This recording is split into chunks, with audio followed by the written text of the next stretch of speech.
They called him Godzilla.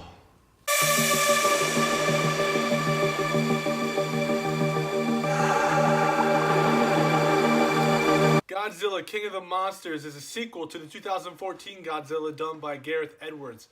This one was directed by Michael Dougherty, starring the guy from Friday Night Lights, as I like to call him. I didn't know his name until I looked it up. Millie Bob Brown and Ken Watanabe. The sequel to the 2014 Godzilla. It takes place about 4 or 5 years after Godzilla's disappeared again. He went back into the water, God knows where. There's this group, this organization called Monarch, that they set up all these posts around these monsters that they're finding. And apparently they call them Titans in the movie. And there's 17 of them. And like I said, they've got these posts all around the country of where these things are, if they're frozen, if they're still in their egg or whatever, and they're keeping tabs on them.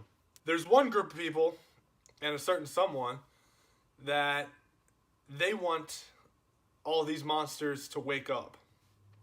They feel as though if these monsters wake up, everything's going to be cool with the world. That's how it should be. The world's going to flourish. We're not going to have any issues. We're going to live with these monsters in peace.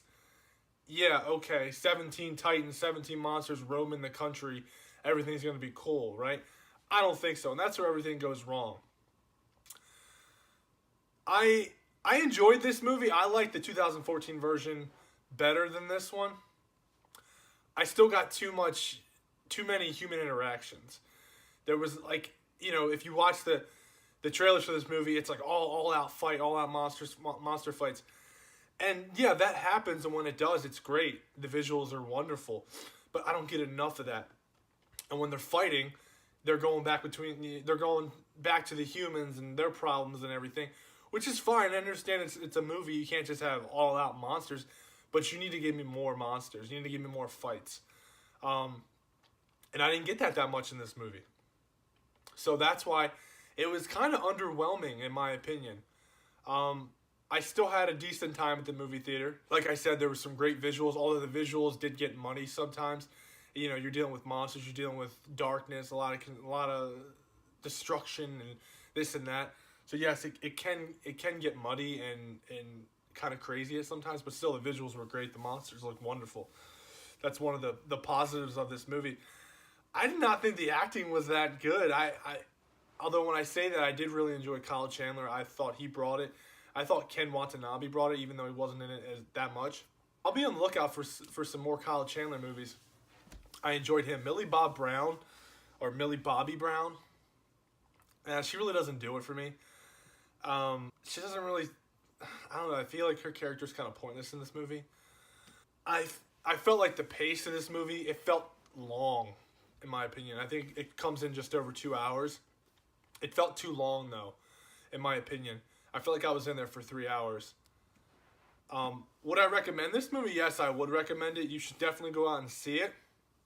But again, I feel as though the 2014 version was a little bit better than this. You know, you're waiting for Godzilla to pop up. You're hyped. You're waiting. And then it happens and you're like, whoa. You know what I mean? Grand entrance, cool stuff. This one, although there are some great visuals, like I said, and there are some peaks in this movie and some great moments that really pop, still falls a little on the short side, a little underwhelming. For the story, I would give this a 6.8 out of 10. Plot was okay.